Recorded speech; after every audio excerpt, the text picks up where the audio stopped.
이 시간 주시는 하나님 말씀 사무엘상 16장 6절에서 7절 말씀 보겠습니다.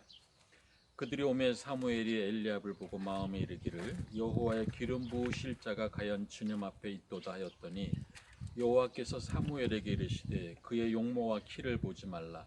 내가 이미 그를 버렸노라. 내가 보는 것은 사람과 같지 아니하니 사람은 외모를 보거니와 나 여호와는 중심을 보느니라 하시더라. 아멘. 기도드리겠습니다. 은혜로우신 아버지 하나님, 오늘 거룩한 주님의 날 또 우리 각기 예배 처소에서 이렇게 하나님 앞에 신령과 진정으로 예배드리게 하시니 감사함을 드립니다. 이 예배를 통해서 오직 하나님께 영광이요 또 우리 모두에게 있어야 될 주의 은혜가 가득 차고 넘치는 복된 시간 되도록 성령께서 인도해 주시옵소서. 이 예배 속에 임재하시는 주님을 체험함으로 말미암아 각기 드리는 기도의 제목이 응답되게 하시옵시고 또 몸의 질병을 가지고 기도하는 심령들이 위해 이 말씀을 통해서 이 예배 속에서 주님의 손길을 통해서 치유되는 역사가 나타나게 해 주시옵소서. 또 하나님 각기 예배 처소에서 드리는 귀한 예물이십니다. 제목에 따라 드린 예물이 함께 하시고 쓰여지는 곳에 주의 영광이 드러나게 하시고 또 생명의 구원되는 역사가 나타나게 하시고 선교의 지경이 넓혀지는 은혜가 있게 하여 주시옵소서. 이 시간 부족한 중에 모든 것을 감추어 주시옵시고 오직 하나님 말씀만을 바로 대언하도록 성령께서 강권적으로 역사하시고 인도해 주시옵소서. 사탄 마귀 일절 틈타지 못하도록 강권하여 주시옵소서. 예수님의 이름으로 기도드리옵나이다. 아멘. 오늘 이 말씀을 통해서 나 여호와는 중심을 보느니라, 이런 제목으로 이 시간 우리에게 주시고자 하는 주의 말씀의 은혜를 함께 나누기를 원합니다. 오늘 여러분들은 여러분의 자신에 대해서 어떻게 생각하십니까? 또 여러분의 자신에 대해서 어떻게 평가하십니까? 내가 보는 내가 있고 또 다른 사람들이 보는 내가 있습니다. 그런가 하면 하나님께서 보는 내가 있습니다. 여러분, 이 가운데 여러분들은 어디에 더 마음을 두고 계십니까?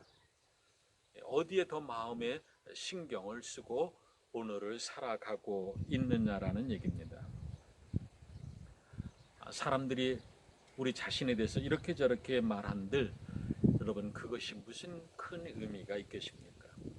잘했느니 못했느니 성공했느니 실패했느니 여러분, 그들의 평가가 뭐 그리 큰 대수입니까? 여러분, 오늘 우리의 삶의 자리에서의 주인공은 바로 나 자신입니다. 나와 하나님과의 관계에서 하나님이 보시는 관점이 더더욱 중요하다라는 얘기입니다. 여러분, 다른 사람의 평가에 다른 사람의 말에 마음을 뺏기지 말 것입니다. 그럼에도 불구하고 우리는 어느덧 오랜 세월 동안 이 남의 평가에 의하여 남의 시선에 의하여서 살아온 그런 모습으로 인해서 우리가 하루를 시작해도 옷을 입어도 내가 좋아하고 내가 원하는 옷보다는 이 옷을 입음으로 인해서 사람들이 어떻게 평가할까, 그런 내 마음을 빼앗기는 것을 볼 수 있습니다. 또 서로 대화를 나눈다든지 이 말하는 과정에서도 듣는 사람들을 생각해서 자기의 신실한 진실된 말하기가 어려운 때가 있는 것을 볼 수 있습니다. 더 나아가서 우리 목회자들도 하나님의 말씀을 받아서 선포한다 하면서도 말씀을 선포해 놓고 나서 성도들의 평가가 어떠한지 거기에 관심을 마음을 기울이고 있는 것을 볼 수가 있습니다. 오늘 우리 주시는 이 본문의 말씀을 보면 사무엘의 선지에게 하나님께서 말씀하십니다.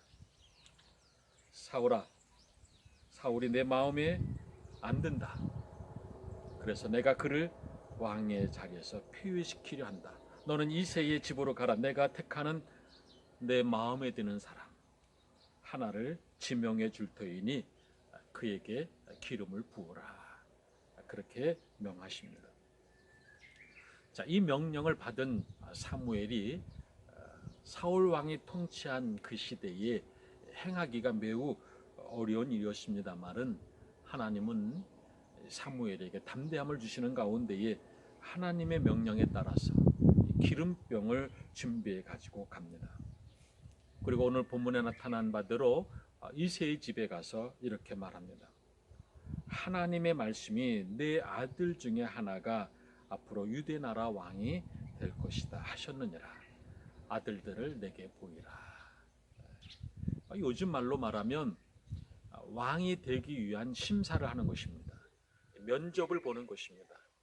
자, 이 명에 의해서 이제 이새가 아들들을 불러옵니다. 그래서 첫째 아들부터 시작해서 이제 사무엘 선지 앞에 서게 합니다. 자, 첫째 아들이 사무엘 앞에 딱 섰습니다. 그때 하나님께서 말씀을 주십니다. 이 사람은 아니다. 자, 그 다음에 둘째도 사무엘 선지에게 앞에 섰습니다. 이 사람 역시도 아니다. 자, 이렇게 순서대로 쭉 면접을 봤는데 일곱째 아들까지 봤습니다.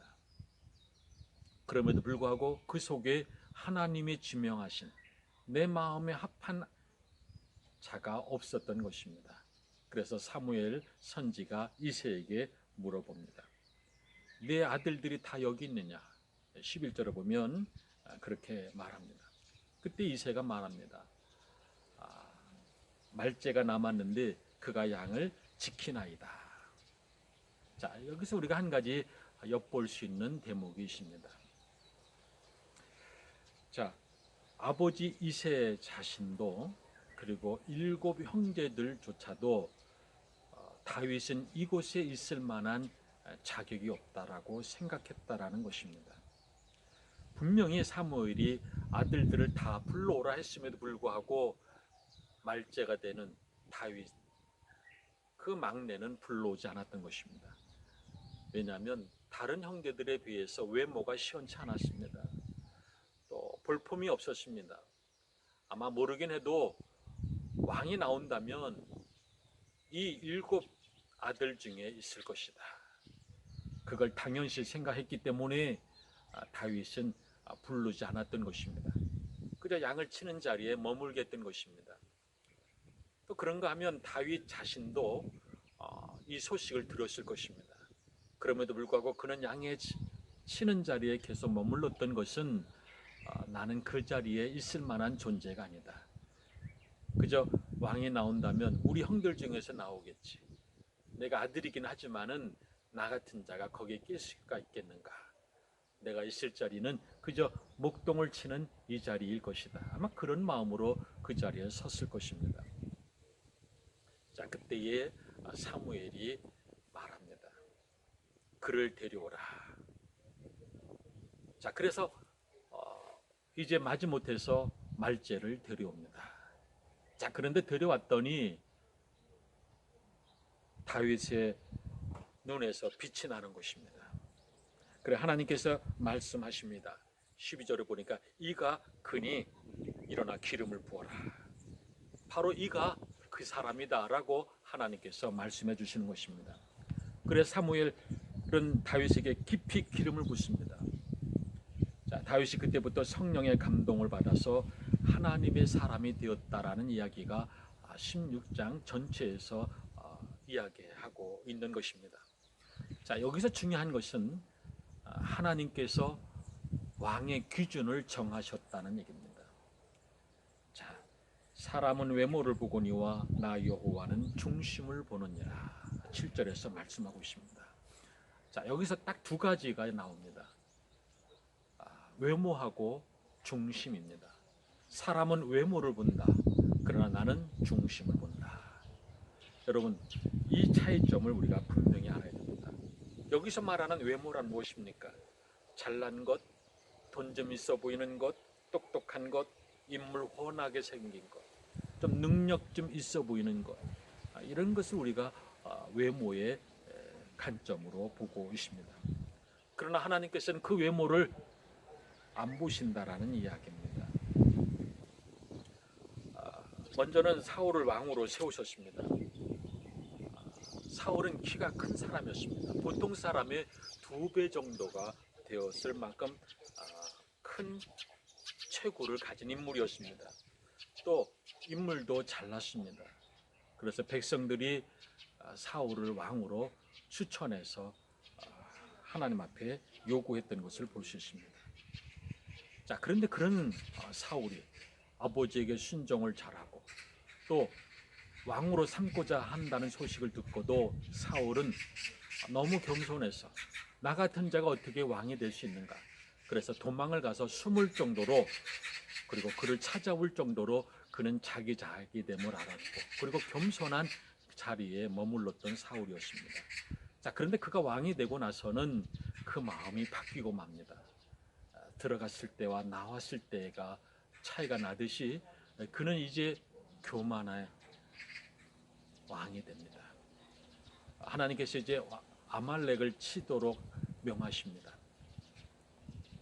죄악으로 가득 찬 그런 아말렉을 치는 가정에 하나님께서 명령을 하십니다.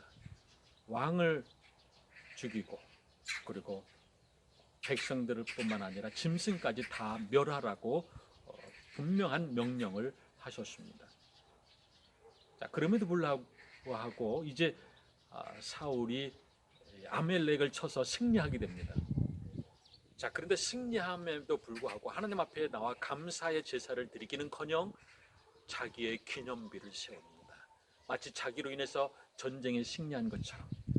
그리고 죽이라고 했던 아말렉의 왕을 살려줍니다. 또 건강한 짐승들을 내빼고 약한 짐승들만 죽입니다. 그래서 사무엘 선지자가 책망했을 때에 그는 변명을 합니다.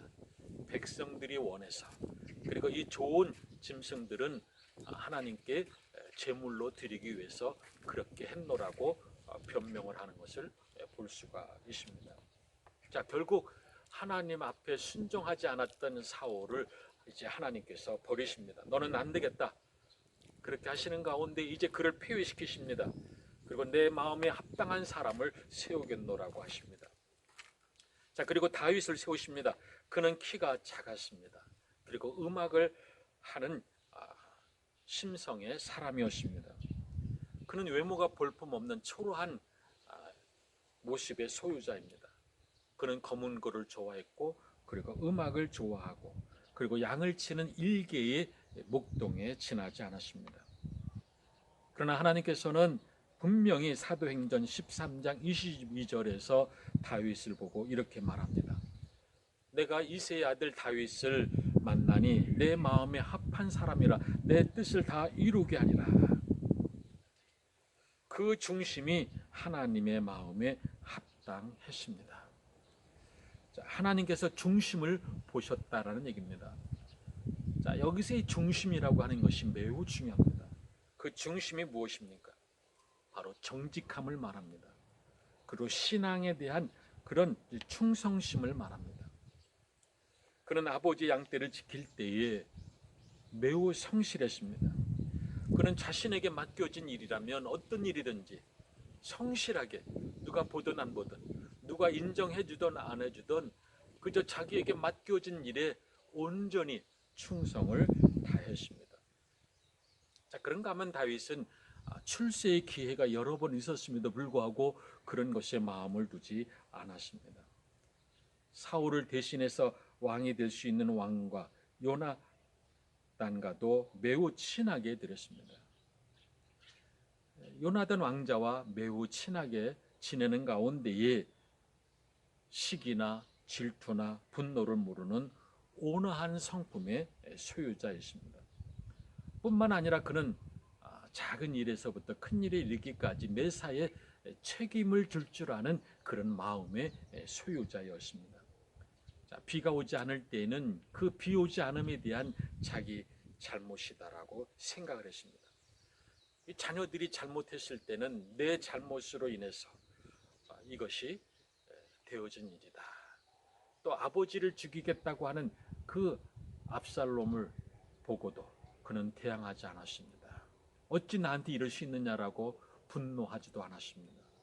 그저 조용히 압살롬을 피해서 피난길을 오르게 됩니다. 이처럼 그는 진실된 마음으로 늘 충성의 마음을 가졌습니다.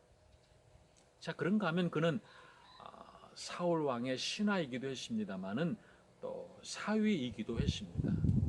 자, 그런데 백성들이 사울보다 다윗을 높임으로 인해서 이 사울 왕이 시기합니다. 그래서 이 다윗을 죽이고자 하는 그런 일들을 하게 됩니다.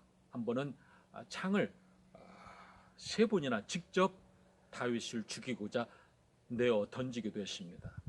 그러나 하나님의 은혜로 다행히 하사를 피해서 생명을 건졌습니다. 자, 그는 사울 왕에 대해서 대항할 수도 있었습니다. 그러나 그는 끝까지 대항하지 아니하고 피해 다닙니다. 자, 피해 다니는 중에 한 번은 사울 왕을 죽일 수 있는 기회가 왔습니다. 또 자기를 따랐던 부하가 이 기회를 놓치지 말라고 독려합니다. 그러나 다윗은 사울 왕을 죽이지 않았습니다. 하나님이 기름 부으신 종을 내가 죽일 수 없다. 그리고 하나님의 세우신 종을 내가 절대로 미워해서는 안 된다. 내가 손볼 곳이 아니다. 그런 마음으로 그저 하나님께 모든 것을 내어 맡겼습니다. 여러분, 그것이 다윗의 중심이었습니다. 그것이 다윗의 진심의 마음이었습니다. 어떤 피해를 입어도 설령 내가 죽는 한이 있어도 내가 하나님의 일에, 하나님의 앞에 성실하게 자기에게 맡겨진 본분의 사명을 다하고자 했던 것이 바로 다윗이 가졌던 충성스러운 고든 그런 마음이었습니다. 자, 그런 그에게 하나님께서 복을 주시는 것입니다. 자, 우리가 아는 바대로 다윗은 결코 의인이 아니었습니다. 다윗은 결코 깨끗한 자는 더더욱 아니었습니다. 그러나 그 중심만은 언제나 하나님을 향한 그 마음을 잃어버리지 않았습니다. 그래서 성경에 보면 무려 다윗의 이름이 800번이나 나옵니다. 그 이름이 언급될 만큼, 그 많은 이름이 기록될 만큼 하나님께서 다윗을 얼마나 사랑하셨는가를 우리는 엿볼 수가 있습니다. 그래 하나님께서 다윗에게 별명을 지어주셨는데 정직한 사람, 그것이 다윗의 별명입니다. 그는 중심이 하나님이 보시기에 합당한 그런 사람이었습니다. 자, 예수님께서도 사람을 외모로 취하지 않으셨습니다. 자, 니고데모의 고백 가운데서도 이런 말씀이 나옵니다. 사람을 외모로 보지 아니하시는 그리스도 메시아. 자, 예수님께서도 사람의 과거를 보지 않으셨습니다. 자, 사람을 보시는 예수님의 기준이 있습니다. 그 하나는 그 깊은 세계를 보시는 것입니다. 예를 들면 뽕나무에 올라간 삭개오를 여러분 보십시오. 최면도 없이 엉금 기어 올라가는 세리장 삭개오의 중심을 보시고 예수님께서는 그에게 위로의 그리고 평안의 말씀을 주십니다. 비록 세간에 앉아서 세금으로 먹고 살지만은 그 마음의 중심이 어디에 있는지를 예수님은 분명히 보시고 있었던 것입니다. 자기 일에 대한 양심의 가책을 느끼고 자신의 처지도 알고 그리고 메시아를 기다리고 있는 그 세리마태의 중심을 보시고 그를 제자로 부르십니다. 세간 현장에서 직접 부르십니다. 왜요? 그의 중심을 보셨기 때문입니다. 자, 그런가 하면 귀신 들린 지 18년이 되어서 아무도 사람 취급하지 않았던 귀신 같은 여자를 보고서도 아브라함의 딸이다 라고 말씀하십니다. 자, 그 속에 아브라함의 딸을 보신 것입니다. 다만 지금은 귀신에게 속박되어 있지만은 그 속에 중심을 보시고 깊은 곳을 보시고 아브라함의 딸이다. 그리고 그를 사랑하셨습니다. 이 말씀을 생각하는 중에 이와 같은 여인이 오늘 이 시대에 예배 속에 교회에 들어왔다면 어떤 대접을 받았을까? 그런 생각을 해보기도 합니다. 자, 베드로에게도 천국 열쇠를 주노라라고 말씀합니다. 세 번을 모른다라고 부인했던 그 베드로를 찾아가서 네가 나를 사랑하느냐? 연거푸 세 번을 물으십니다. 주여, 내가 주를 사랑하는 줄을 주께서 아시나이다. 내 양을 먹이라. 장차 네가 나를 위해서 많은 핍박을 당해야 하리라. 자, 앞에 있을 저 미래를 보십니다. 저 미래에 거꾸로 십자가에 달려 죽게 될 베드로를 바라보면서 지금 베드로를 사랑하시고 있는 것입니다. 사도행전 9장에 보면 사울이 예수 믿는 자를 핍박합니다. 그러나 예수님께서는 그를 포로하시고 아나니에게 이렇게 말씀하십니다. 이는 이방 사람을 구원하고 임금들을 구원하기 위하여 내가 특별히 택한 나의 그릇이다. 내가 택한 그릇이다라고 말씀합니다. 자, 바울은 이렇게 말씀합니다. 나의 나된 것은 의로 된 것이요 내게 직분을 맡기신 것은 나를 충성되이 여기셨기 때문이다. 중심에 진실이 있었습니다. 충성이 있었습니다. 자, 그래서 사도 바울은 디모데후서에서 말씀합니다. 자, 큰 집에는 금그릇, 은그릇, 질그릇, 나무 그릇도 있다. 그러나 어떤 그릇이냐라고 하는 것이 문제가 아니고 깨끗한 그릇이어야 쓰인다라고 합니다. 여러분, 그렇습니다. 중심이 바르고 깨끗할 때에 쓰임을 받게 되는 것입니다. 여러분, 세월에 의해서 사람은 밝아집니다. 거기에 우리가 너무 신경 쓸 것이 아닙니다. 여러분, 어디까지나 하나님이 보시는 일꾼의 가장 중요한 것은 얼마나 깨끗한 양심으로, 얼마나 깨끗한 그릇으로 준비하느냐라고 하는 것입니다. 자, 그렇다면 이제 우리의 선택만 남았습니다. 사람들에게 보이기 위한 그런 외적인 면에서 우리가 치우칠 것인가? 아니면 중심을 보시는 하나님의 마음에 합한 자로서 살아가려고 할 것인가? 인간적으로는 좀 부족해도, 좀 잘나지는 못했어도, 좀 나약한 면이 있다 하더라도 정직함으로, 성실함으로 우리가 충성을 다하면 바로 그 점을 하나님께서 귀하게 보시고 인정하여 주시고 그에게 영감을 더하시는 은혜가 있을 줄로 믿습니다. 여러분, 잊지 말 것입니다. 하나님이 소중히 여기시는 바를 우리가 소중히 여길 때에 하나님께서 기뻐하신다는 것입니다. 내 판단, 내 생각, 내 경험, 그것이 중요한 것이 아니라 하나님의 관점에서 보는 그것이 중요하다는 것입니다. 우리는 외모를 봅니다. 우리는 환경을 봅니다. 그러나 하나님은 중심을 보십니다. 우리의 생활에 주어진 시간들 속에 여러분, 시간들의 11조만이라도 이제는 이웃을 위해서 섬기며 높이며 봉사하며 나누며 살아갈 수 있기를 바랍니다. 오른손이 하는 것을 왼손이 모르게, 오히려 모르는 것이 더 기쁜 모습으로 행해 나갈 수 있기를 바랍니다. 냉수 한 그릇이라도 내 이름으로 대접하는 자는 저가 결단코 하늘의 상을 잃지 않겠다라고 말씀하십니다. 무엇을 말씀하십니까? 그 모든 것의 중심을 보시고자 함입니다. 이 점을 잊지 말 것입니다. 이제 말씀을 맺습니다.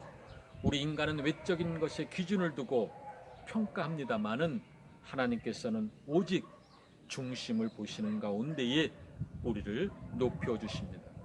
자, 모든 일에 함에 있어서 중심을 보시는 그 하나님 앞에 이제 우리 또한 중심적인 것을 더욱 소중히 여기고 우리 내면의 세계를 더 소중히 여기고 우리의 내면의 가치관을 더 귀하게 여기는 가운데에 중심을 보시는 하나님 앞에 응답하는 우리의 삶의 자리가 되어줄 수 있기를 주의 이름으로 간절히 축원드립니다. 기도드리겠습니다. 은혜로우신 아버지 하나님, 감사함을 드립니다.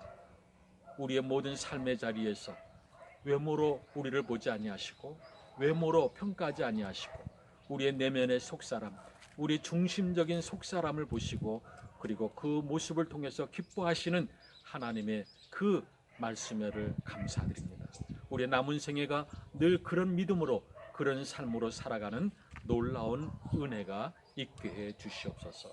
믿사옵고 예수님의 이름으로 기도드리옵나이다. 아멘. 축도하겠습니다. 이제는 우리 주 예수 그리스도 은혜와 하나님의 무한하신 사랑하심과 성령님의 감동하심의 역사가 나 여호와는 중심을 보느니라 이 말씀을 듣고 깨달은 이 마음과 이 정성과 이 믿음을 가지고 이제 세상을 향해 나가는 하나님의 자녀들, 권석들 머리머리 위에 우리 꼴마 나눔 한인교회 위에 이제로부터 영원토록 함께 하시기를 간절히 축원하옵나이다. 아멘.